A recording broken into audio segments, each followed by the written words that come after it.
December 19, 1944, 11 a.m. A cold, damp barracks room in Verdun, France. The air inside the room is thick, not just with the gray haze of Lucky Strike cigarette smoke, but with the palpable scent of desperation. Outside, the Ardennes is screaming. A massive German counteroffensive, the Battle of the Bulge, has ripped through the Allied lines like a jagged blade. You can almost feel the floorboards vibrate from the distant thunder of heavy artillery. General Dwight D. Eisenhower, the Supreme Allied Commander, stands at the head of a map table. He looks older than he did a week ago. His face is a mask of weary resolve. Surrounding him are the heavyweights of the Allied machine: Bradley, Devers, and the man everyone is watching, General George S. Patton, Jr. Patton is a contrast to the somber mood.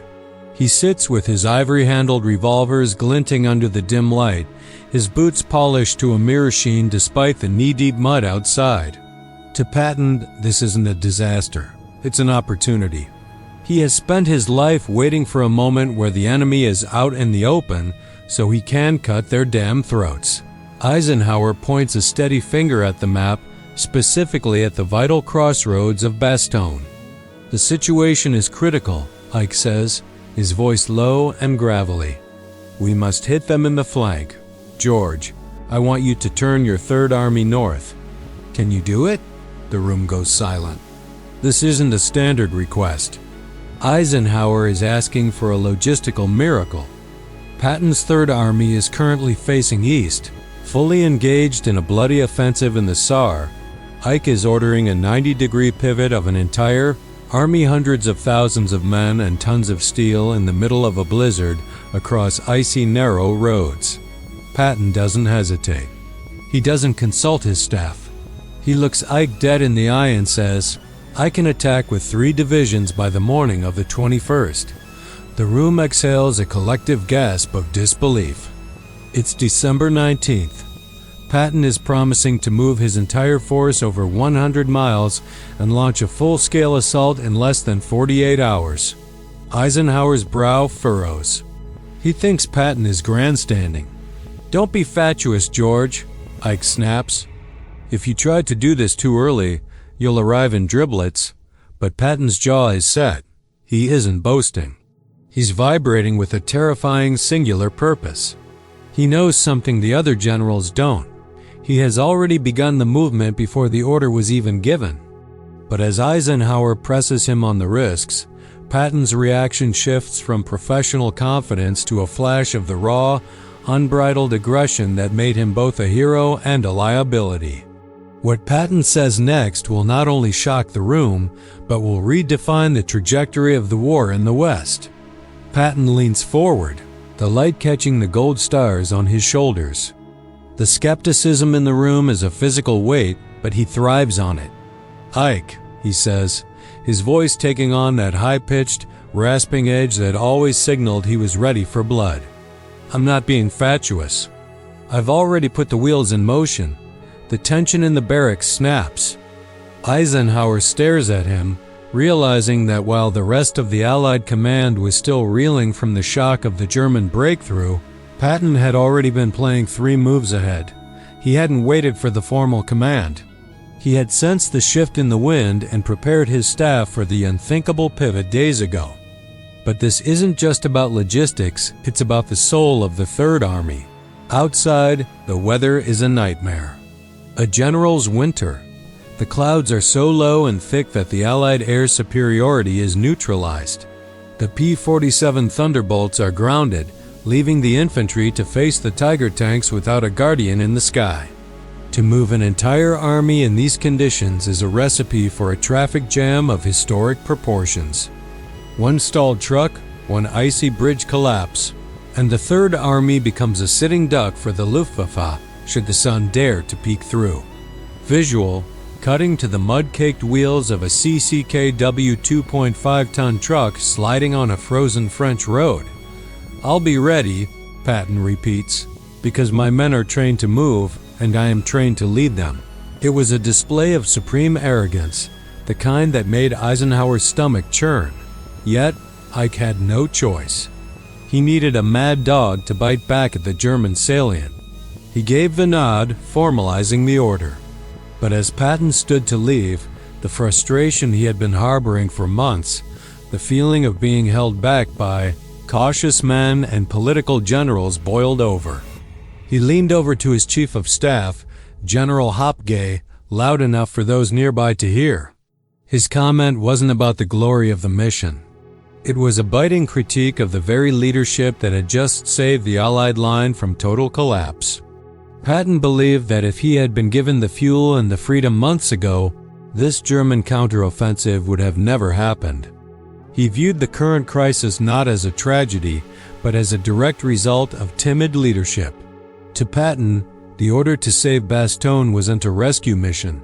It was a chance to prove that his brand of violent, unrelenting speed was the only way to end the slaughter. As he strode out of the Verdun barracks and climbed into his open-topped Willys Jeep, he didn't head for a warm bed. He headed into the teeth of the storm. He had 48 hours to move 60,000 vehicles and 250,000 men. The clock was ticking, and the men of the 101st Airborne in Bastogne were already hearing the clatter of German treads entering the outskirts of the town. Patton was coming, but he was bringing more than just tanks. He was bringing a grudge that could either win the war or burn his career to the ground. The Jeep roars to life, its tires churning through the freezing slush of Verdun. Patton sits upright in the passenger seat, refusing the comfort of a heater, his face whipped by a wind that feels like shards of glass. Behind him, the machinery of the Third Army is beginning to groan. This is the moment where old blood and guts earns his name. You have to imagine the scale of the chaos. 133,000 vehicles, from the massive M4 Shermans to the nimble Jeeps, all attempting to execute a U-turn on roads no wider than a farm track. The ground isn't just frozen. It's a sheet of black ice covered by a deceptive dusting of snow. Patton is everywhere. He is a ghost in the fog, appearing at crossroads to personally direct traffic, his gloved hand waving tanks forward with a frantic, rhythmic energy. He screams at drivers who hesitate. He kicks stalled vehicles into the ditch to keep the column moving. To the tired, shivering GIs, he is a terrifying vision of martial discipline. "We're going to kill every one of those Kraut bastards," he tells a huddle of infantrymen from the 80th Division. His eyes aren't on them, though. They are on the clock. Visual. A flickering montage of tank treads snapping, men sliding in the mud, and the constant, ticking stopwatch of the December 21st deadline. Inside his mobile command trailer, the air is thick with the smell of wet wool and maps. Patton is pacing. He knows that his promise to Eisenhower was a gamble of the highest stakes. If he arrives late, the 101st Airborne, the battered bastards of Bastogne, will be annihilated. If he arrives too early and disorganized, his own divisions will be chewed up by the elite German panzer units. But it's here, in the dead of night on December 20th, that Patton's frustration takes a spiritual turn. He looks out at the unrelenting gray sky. The snow is falling harder now, thick flakes that muffle the sound of the engines. The weather is the one enemy he cannot outmaneuver. He calls for his chaplain, Colonel James O'Neill. The request is legendary, and it reveals the sheer audacity of the man. Patton doesn't ask for a prayer for the dying or a prayer for the wounded. He demands a prayer for the weather. "Chaplain, I want a prayer for good weather," Patton barks. "I'm tired of these Germans using the clouds to hide. I want 24 hours of clear skies so my planes can get up there and blow the hell out of them." O'Neill hesitates. "Sir, it's not exactly customary to pray for the weather in order to kill people." Patton's response is a roar that silences the room. "Are you teaching me theology, or are you the Third Army chaplain? I want that prayer." The prayer is written. It is printed on thousands of small cards and distributed to the troops. As the morning of the 21st approaches, the Third Army is at the breaking point. The men haven't slept in 36 hours. The tanks are running on fumes and sheer willpower. And then, as the first light of dawn begins to bleed over the horizon, something impossible happens. The sky doesn't just clear, it shatters. The atmosphere turns a piercing, crystalline blue. For the men of the Third Army, it is a sign from God. For the Germans, it is a death sentence. Patton stands on a ridge, binoculars pressed to his eyes. He watches as the horizon fills with silver streaks, the P-47 Thunderbolts and P-51 Mustangs. They descend like hawks upon the German supply lines, turning the stalled panzer columns into funeral pyres of twisted steel and scorched rubber. "Look at that, Hop," Patton grins at his chief of staff. "The chaplain must have a direct line." But the miracle of the weather is quickly met by the grim reality of the ground. The Third Army has reached the perimeter of Bastogne, but the hole in the donut is guarded by the cream of the Wehrmacht. The 4th Armored Division slams into the German ring, and the sound is unlike anything heard yet in the war. It isn't just a battle. It's a grinding machine of attrition. Visual. Close-up of a Sherman tank's 75mm gun recoiling. The spent brass casing hitting the frozen ground with a hiss in the snow. The fighting is house to house, tree to tree. Patton is pushing his commanders with a ferocity that borders on the sadistic. He sends a message to his lead elements. Drive like hell. Don't worry about your flanks.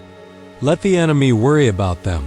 In the midst of this carnage, a dispatch arrives from Eisenhower's headquarters. It's a congratulatory note praising the speed of the Third Army's movement. But Patton reads it with a sneer. To him, the praise is hollow. He is still fuming over the broad front strategy that he believes slowed the Allied advance to a crawl in the autumn. He turns to his staff and utters the sentiment that would define his legacy of defiance. "We're winning this war in spite of our leadership, not because of it. If they'd let me go in August, I'd be sitting in the Adlon Hotel in Berlin right now, drinking schnapps with my feet on Hitler's desk." This was Patton's core truth. He didn't just want to win. He wanted to dominate. He saw Eisenhower's diplomacy with the British and his careful logistical planning as weakness. He saw the order to save Bastogne as a correction of a mistake that shouldn't have been made. On December 26th, at 4:50 p.m., the first tanks of the 37th Tank Battalion break through. They reach the lines of the 101st Airborne. The siege is lifted. The battered bastards are rescued. Patton has done the impossible. He has moved an army through a blizzard, pivoted on a dime, and broken the back of Hitler's last great gamble. But as the cameras arrive and the world prepares to hail him as a savior, Patton isn't celebrating. He is looking further east, across the Rhine. He knows that his greatest battle isn't with the Germans. It's with the peace that is coming, a peace he isn't built for. A peace managed by the very men he just insulted. The war was ending, but for George S. Patton, the tragedy was just beginning.